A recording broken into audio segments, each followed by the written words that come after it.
ازادي او یا مرګ زمونږ تروپر وزیر اعلی سهیل خان افریدي کله اعلان کړی دی چې یا به مرم او یا به عمران خان رها کوم.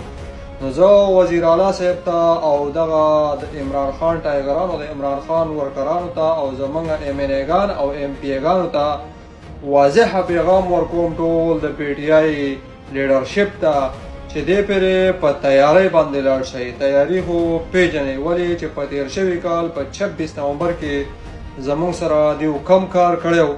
نو دې پرې په بھرپور انداز کې او په بھرپور تیاری کې وزیر اعلی سهیل خان افریدي ته وایم چې تا چې کومه خبره کړې ده ازادي او یا مرګ یا ژوند او یا ازادي، نو په دې دوه خبرو کې به یوه خبره کوي د قوم د سره ولاړ دی، د دې ظالمانو، د دې جابرانو، د دې فرعونیانو او د دې دجالانو او د دې خنزیرانو نه دا قوم تنګ شوی دی.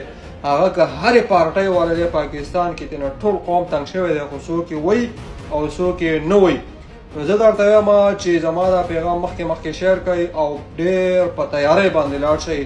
بغیر د تیاری نه دا بېوسه او لاچاره او دا غریبانان او دا پښتانه او دا پاکستانیان د ظالم جابر ریاست ته مه مخامخ کوئ. که ځئ نو په بھرپور انداز کې او بھرپور په تیاری باندې لاړ شئ. عمران خان زنده باد.